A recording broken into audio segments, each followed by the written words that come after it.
भारतीय भूगोल में भारतीय कृषि पढ़ा रहा हूँ। कृषि में खाद्यान्न खत्म हो गया है, आज दलहन पढ़ाऊंगा, इसके बाद तिलहन, फिर नकदी फसल, फिर सब्जी फल। कृषि को मैं अलग अलग वीडियो बना के पढ़ा रहा हूँ। क्यों? क्योंकि कृषि से पूछे जाने वाले प्रश्नों की संख्या लोक सेवा आयोगों में बढ़ी है, चाहे संघ लोक सेवा आयोग हो, चाहे राज्य लोक सेवा आयोग, चाहे आदर्श एग्जाम, सभी में कृषि विषय से आपके ज्ञान की परीक्षा पहले की अपेक्षा अधिक की जा रही है। तो कृषि 3 विषयों में आता है। कृषि अर्थव्यवस्था इकोनॉमिक्स में भी आता है, भूगोल में भी आता है। जब हम राज्यवार आंकड़े पढ़ते हैं तो भूगोल में चला आता है। कृषि प्रौद्योगिकी भी पूछ रहा है, जैसे कौन सी फसल में कौन सा जीवाणु पाया जाता है जड़ों में, इस फसल की किस्म क्या है ना, इसमें कार्बोहाइड्रेट या प्रोटीन कितना पाया जाता है, ये कृषि विज्ञान में शामिल हो जाता है। तो कृषि विज्ञान में भी आता है, इकोनॉमिक्स में भी आता है, भूगोल में।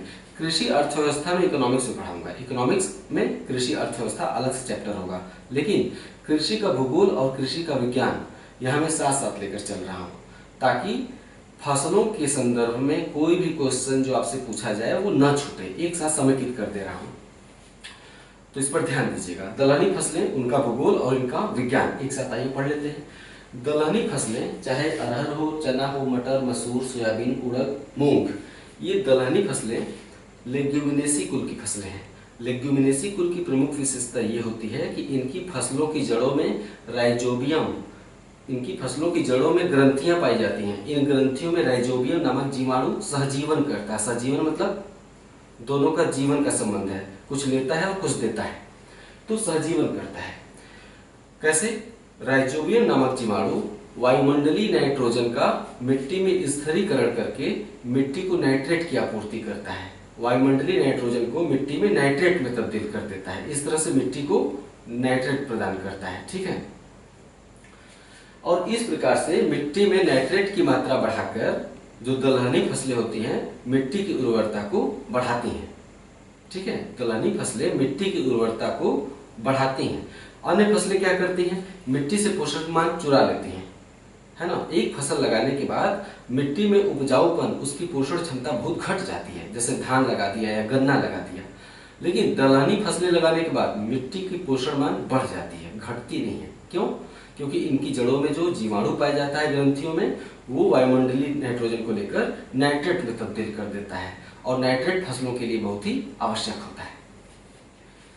नेक्स्ट पॉइंट, यही कारण है कि दलहनी फसलों को यूरिया या नाइट्रेट अलग से छिड़कना नहीं पड़ता। नाइट्रेट क्या है? यूरिया है। तो दलहनी फसलों में नाइट्रेट अलग से नहीं डालना पड़ता, उल्टे ये मिट्टी की पोषण क्षमता को नाइट्रेट की आपूर्ति करके बढ़ा देते हैं दलहनी फसलें। नेक्स्ट पॉइंट, दलहनी फसलों को फसल चक्र में सर्वाधिक महत्वपूर्ण माना गया है। फसल चक्र क्या है? फसल चक्र का उद्देश्य होता है मिट्टी की खोए हुए पोषण मान को वापस करना। फसल का चक्र मिट्टी की खोए हुए पोषण मान को वापस करना। इसे थोड़ा समझ लेते हैं, जैसे बोल रहा हूं लिखते जाइएगा। एक खाद्यान्न फसल लगाने के बाद जब हम उसे काटते हैं तो वो खाद्यान्न फसल जो होती है मिट्टी से पोषण मान को काफी हद तक खींच लेती है, जिससे मिट्टी की उर्वरता घट जाती है। एक खाद्यान्न फसल लगाने के बाद अगर हम तुरंत बाद दूसरी खाद्यान्न फसल लगा देंगे तो मिट्टी में पोषण मान तो है ही नहीं। तो हम या तो बहुत ज्यादा खाद छिड़केंगे, रासायनिक खाद के कुछ नुकसान भी होते हैं। हम बहुत ज्यादा रासायनिक खादों पर निर्भर नहीं हो सकते, ठीक है। क्योंकि जब भी प्रकृति में कृत्रिम उपायों से काम चलाया जाता है, नकली उपायों से, तो उससे प्रकृति को नुकसान पहुंचाता है। रासायनिक उर्वरकों के नुकसान क्या है ये हम अलग से बता देंगे कि वो कैसे नुकसान पहुंचाते हैं मिट्टी और पर्यावरण को। तो प्राकृतिक रूप से हम मिट्टी को पोषण मान प्रदान करने के लिए बीच में दलहन फसल लगा देते हैं। मतलब एक खाद्यान्न फसल काटा तो दूसरी खाद्यान्न फसल लगाने के ठीक पहले इस बीच की अवधि में दलहन फसलें उगा ली जाती हैं। इससे क्या है, दलहन फसलों का उत्पादन तो बढ़ता ही है, साथ ही वह पोषण मान जो पहली खाद्यान्न फसल द्वारा चुराई गई थी दलहन फसल द्वारा मिट्टी को वापस कर दी जाती है, ताकि अगली खाद्यान्न फसल के लिए मिट्टी में पोषण मान बना रहे, ठीक है। यहाँ पे मैंने लिखा है एक फसल द्वारा मिट्टी से लिए गए पोषण मान को मिट्टी में वापस करते हैं, दलहन फसलें मिट्टी में उसे वापस करते हैं ताकि अगली फसल के लिए मिट्टी में पोषण मान बना रहे। ऊपर मैंने लिखा है खरीफ, दलहन, रबी, यानी खरीफ की फसल काटने के बाद और रबी की फसल लगाने के पहले बीच में दलहन फसल लगा दिया जाती है। ये क्या करती है, मिट्टी में नाइट्रेट की आपूर्ति करके उसकी पोषण क्षमता को बढ़ा देती है। ये सारी बातें मैंने जैसे बोला है लिख लीजिएगा। नेक्स्ट पॉइंट, प्रमुख दलहनी फसलें अरहर, चना, मटर, मसूर, ये जाड़े की ऋतु में उगती हैं। जाड़े की ऋतु में जो फसल ऋतु उसे क्या कहते हैं, रबी फसल ऋतु। ठीक है, अरहर, चना, मटर, मसूर। मटर आप ठंडी में मटर की सब्जी बनती है, मटर ठंडी की है। चने का साग भी ठंडी में उगता है ना। अरहर ठंडी में उगता है और मसूर भी ठंडी में उगता है। तो ये ठंडी में, शीत ऋतु में जो भी फसलें उगाई जाती हैं वो रबी ऋतु के अंतर्गत आती हैं। नेक्स्ट, सोयाबीन, उड़द, मूंग। उड़द मूंग हमेशा धान के खेत के आसपास आप उड़द मूंग के खेत देखते होंगे। धान के खेत के आसपास उड़द और मूंग लगे रहते हैं। तो उड़द, मूंग और साथ ही सोयाबीन तो उत्तर प्रदेश में बहुत कम होता है, ज्यादातर सोयाबीन मध्य प्रदेश में होता है। अगर उत्तर प्रदेश के निवासी हैं तो सोयाबीन के खेत शायद ही कहीं देखने को मिले। तो यहाँ पे याद कर लीजिए, सोयाबीन, उड़द, मूंग।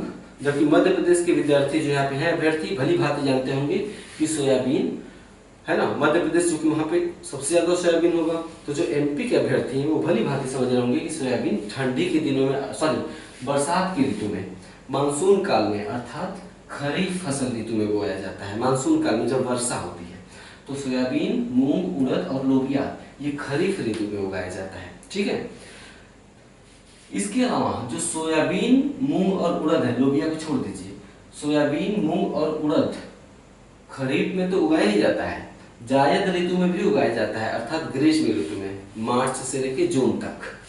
सोयाबीन, मूंग, उड़द जहां सिंचाई की सुविधा उपलब्ध है, ट्यूबवेल द्वारा, नहर द्वारा, अगर वहां सिंचाई की सुविधा उपलब्ध है तो जायद ऋतु में भी अर्थात ग्रीष्म काल में भी सोयाबीन, मूंग, उड़द उगा दी जाती है। ठीक है, अर्थात इस प्रकार दालों की खेती तीनों फसल ऋतुओं में की जाती है। ये एक सवाल बनता है ना। खाद्यान्नों की खेती तीनों फसल ऋतुओं में संभव नहीं है, लेकिन दालों की खेती तीनों फसल ऋतुओं में वास्तव में की जाती है। नेक्स्ट पॉइंट, हमारे देश में दलहनी फसलों का सर्वाधिक उत्पादन समग्र रूप में, दलहनी कोई एक फसल नहीं है, ये सारे फसलें जो है ऊपर से नीचे तक समग्र रूप में हमारे देश में दलहनी फसलों का उत्पादन सबसे ज्यादा कहाँ होता है, दलहन का उत्पादन मध्य प्रदेश में होता है, एमपी में। दलहन उत्पादन में मध्य प्रदेश प्रथम स्थान पर है। नेक्स्ट पॉइंट, फसलवार उत्पादन में दलहन के फसलवार, फसल मतलब दलहन में कई फसलें हैं ना, तो दलहन की फसलवार उत्पादन में राज्यों का स्थान आइए चेक करते हैं। समग्र दलहन एमपी, सोयाबीन एमपी, है ना। सोयाबीन एक बहुत ही महत्वपूर्ण पौधा है। सोयाबीन केवल दलहन ही नहीं है, तिलहन में भी आता है। हम तिलहन पढ़ाएंगे तो बताएंगे। सोयाबीन बहुत ही महत्वपूर्ण है, इससे केवल दाल प्राप्त नहीं होती है बल्कि तेल भी प्राप्त होता है। हम जो रिफाइंड ऑयल खाते हैं वो तीन चीजों की खास रूप से हमारे देश में बिकती हैं। मूंगफली की उस पर लिखा रहता है, मूंगफली, सोयाबीन और सूरजमुखी। इन तीनों की रिफाइंड ऑयल हम सरसों के विकल्प के रूप में, सरसों के तेल के विकल्प के रूप में इस्तेमाल करते हैं। आप उस पर देख सकते हैं, लिखा रहता है कि सोयाबीन का है कि मूंगफली का है या सूरजमुखी के तेल का है। तो सोयाबीन एक तेल वाला पौधा भी है ना, ये बहुत ही महत्वपूर्ण है। और सोयाबीन के उत्पादन नंबर 1 स्थान मध्य प्रदेश का है, इसीलिए मध्य प्रदेश को सोया राज्य कहते हैं या सोया स्टेट। नेक्स्ट, चने में भी एमपी नंबर 1 है, मध्य प्रदेश। अरहर सबसे ज्यादा हमारे महाराष्ट्र में पैदा होता है और मसूर हमारे उत्तर प्रदेश में पैदा होता है, मसूर। नेक्स्ट, दालों के उत्पादन और उपभोग दोनों में भारत दुनिया में प्रथम स्थान पर है। दुनिया में दालों के उत्पादन और उपभोग दोनों में भारत का प्रथम स्थान है। लेकिन आश्चर्य की बात यह है कि इसके बावजूद देश की कृषि आयात में, यानी कृषि वस्तुएं जो दूसरे देशों से भारत में मंगाई जाती हैं, इसके बावजूद देश के कृषिगत आयातों में दालों का हिस्सेदारी सबसे ज्यादा है। लिखा है इसके बावजूद कृषि उत्पादों में सर्वाधिक आयात दालों का किया जाता है, यानी आयातों में सर्वाधिक हिस्सेदारी दालों की है। क्यों? क्योंकि भारत एक विशाल जनसंख्या वाला देश है और दूसरे शाकाहारी जनसंख्या की प्रोटीन की प्राप्ति का सबसे प्रमुख स्रोत दालें हैं। अगर आप शाकाहारी हैं, अगर दाल नहीं खा रहे हैं तो आपका बीमार होना या कमजोर होना तय है। दाल प्रोटीन का स्रोत होते हैं। हमारे शरीर में जो मसल्स होते हैं, जो ऊतक होते हैं, उनका निर्माण प्रोटीन से ही होता है। विटामिन हमारे शरीर रचना में वृद्धि नहीं करते हैं, विटामिन केवल हमें बीमारियों से बचाते हैं, है ना। ठीक है, हमारी शारीरिक क्रियाओं को तेज कर देते हैं विटामिन। लेकिन हमारा जो मसल और ऊतक है उसका निर्माण पूरी तरह से प्रोटीन से होता है। अगर आप शाकाहारी यानी मांस नहीं खाते हैं, है ना, रेड मीट या समुद्री उत्पाद नहीं खाते हैं, तो आपके लिए प्रोटीन बहुत ही जरूरी है। और प्रोटीन आप कहाँ से प्राप्त करते हैं? दो स्रोत होते हैं प्रमुख रूप से, या तो आप दूध और पनीर खाते होंगे या दाल खाते होंगे, यही दो प्रमुख स्रोत होते हैं। तो विशाल जनसंख्या है हमारे देश की, और शाकाहारी जनसंख्या की प्रोटीन प्राप्ति का प्रमुख साधन क्या है? दालें हैं।